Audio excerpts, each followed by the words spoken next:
In this exercise, I'm going to show you how to mix a perfect black and white photograph inside of Camera Raw. And you do that from the HSL Grayscale panel.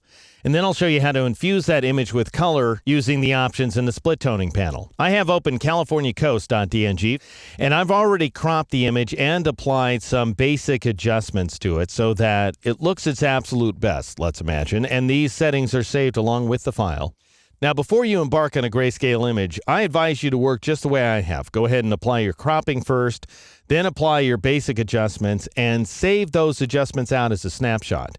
So I'm going to go over here to the Snapshots panel. Now, you may have wondered along the way, what in the world's going on with the Presets panel?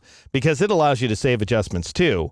Well, when you're saving a preset, you're saving the adjustments as a preference setting that you can then apply from Camera Raw to other images inside your library. Whereas when you save a snapshot, you're actually saving the adjustments inside the image file. And that's what we want to do in this case. So I'll switch over to snapshots and I'll create a new snapshot that represents my best color settings. And I'll even go ahead and call it favorite color settings or something along those lines. And that way, we can always come back to this later if we want to, after we've mixed down our grayscale image. So click OK, and then let's switch to the HSL Grayscale panel. And notice here inside the saturation subpanel that I have applied a few adjustments. I've raised the saturation of both the aquas and the blues in order to bring out the colors in the sea. Now then, I'm going to click on Convert to Grayscale in order to mix my grayscale image. So this is the best way to work. This isn't the only way to create a grayscale image inside of Camera Raw. You can just reduce the saturation value in the basic adjustments panel if you want to. However, you have a lot more control with these sliders. And notice that we have more sliders available to us than we do with the black and white command inside Photoshop. The black and white command gives you access to your standard primaries, that is reds, yellows, greens, and so forth. Whereas here inside of Camera Raw, you have access to subjective colors, including oranges, for example, which is great for skin tones. You've got aquas, which is great for sea and sky. You've got purples as well, which are frequently found inside high color images. Now, you can adjust these numerical values if you want to, but even better, in my estimation, is to just use the target adjustment tool. So I'm going to grab that tool, either by clicking on it or pressing the T key. Notice that it's automatically set to a grayscale mix because I've already asked to convert the image to grayscale here inside the HSL Grayscale panel. And now I'm going to go ahead and do some dragging here. I'm going to drag to the left here inside of the sea in order to darken it up. And that takes the blues value down to -100. I'm going to raise the aquas value to -35 here. And I might also go ahead and bring out some of the other colors inside the image. For example, I might lift on one of these flowers in order to bring out those warm colors. And I'm not sure I really want to take them that high, but that might be a good starting point. And then I might drag upward inside of the greens as well in order to brighten them up. So you have that kind of subjective color control. Now then, I'm going to edit my values a little bit. I'm going to take the reds value actually down to -10. That's just something I came up with in advance. And the oranges, I'm going to leave at 50, so not much different than what I had a moment ago. I'm going to take the yellows value up to 30.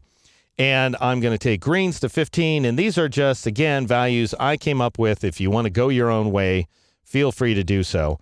So there they are, reading sequentially. -10 for reds, +50 for oranges, +30 for yellows, +15 for greens, -35 aquas, blues, -100, purples, +20, and then magentas, +5, ultimately.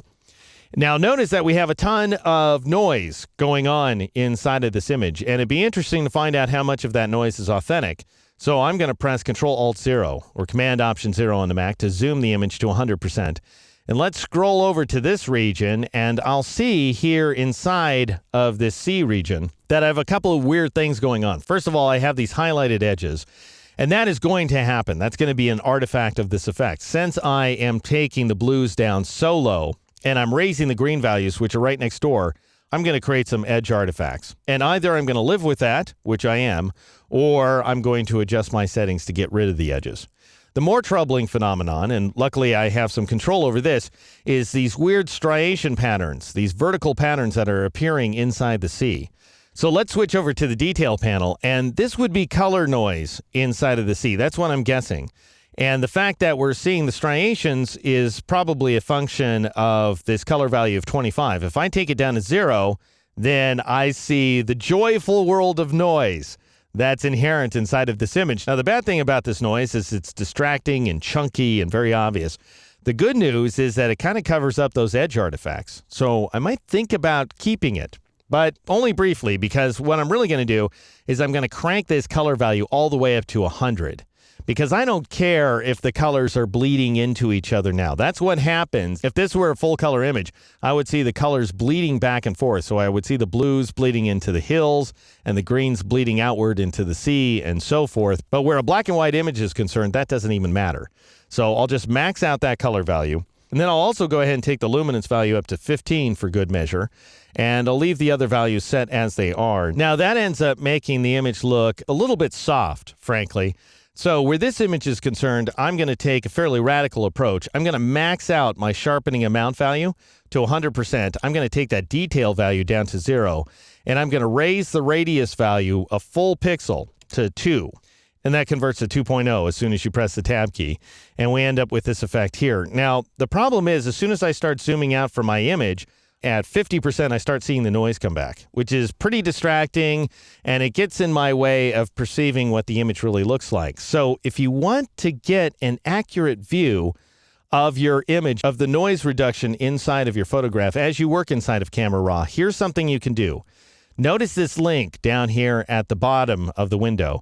Currently, it says gray gamma 2.2, 8-bit per channel, and so forth. It says the size of the image as well. So in my case, it's 3,983 pixels wide by 2,400 and change pixels wide.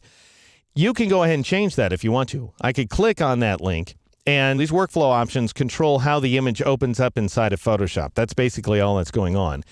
I'm going to reduce my crop size value from its current size to the lowest size available to me, 1348.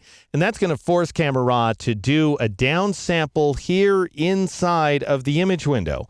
So it'll recalculate what the noise reduction really looks like. Now I'll click OK. You just have to remember that you've done that, because ultimately you'd want to set it back to its real size, the one that does not have a minus sign or a plus sign next to it, before you open the image inside Photoshop. So we're using this option strictly as a previewing function. I'll click OK. That's going to reduce the heck out of the image. Then I'll press Control-Alt-0 or Command-Option-0 on the Mac in order to once again zoom it to 100%. And notice now we have a smaller view of the image with less noise. And the way that this works is the noise reduction and the sharpening are applied before the resampling. So this should be an accurate view into my image.